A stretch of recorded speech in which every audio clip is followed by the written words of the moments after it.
Hello friends, my name is John Mark Shaw. Let's take a deep breath into our bodies, into the present moment.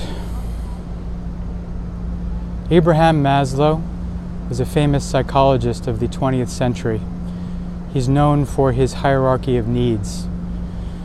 What he did that was different than all other psychologists at the time was that he studied successful, happy people. He didn't study and focus on pathology. He focused on what people who had the greatest success, the happiest and most fulfilled lives had in common.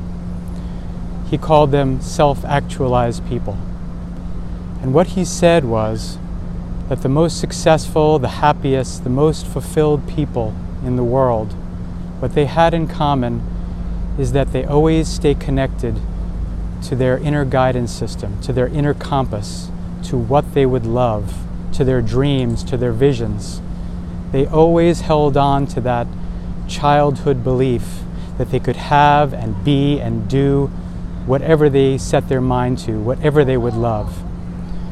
Many of us get pulled out of that clarity, that connection to our inner guidance system, to our joy. We trade in our internal compass for external approval.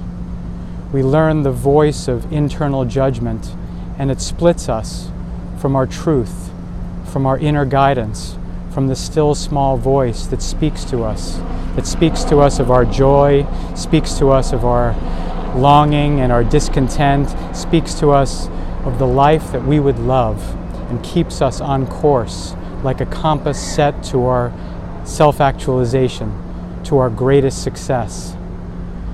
We are all born as acorns, and we all have the potential to grow into mighty oak trees. But what we have to do is tune in.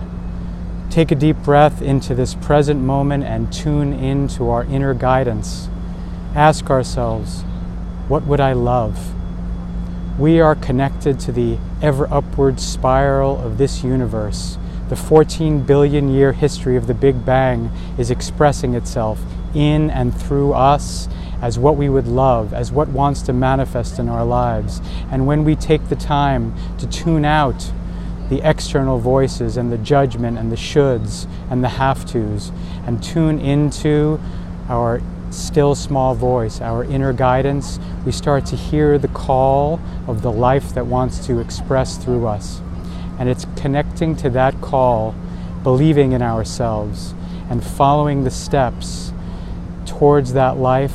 That's what self-actualized people have in common.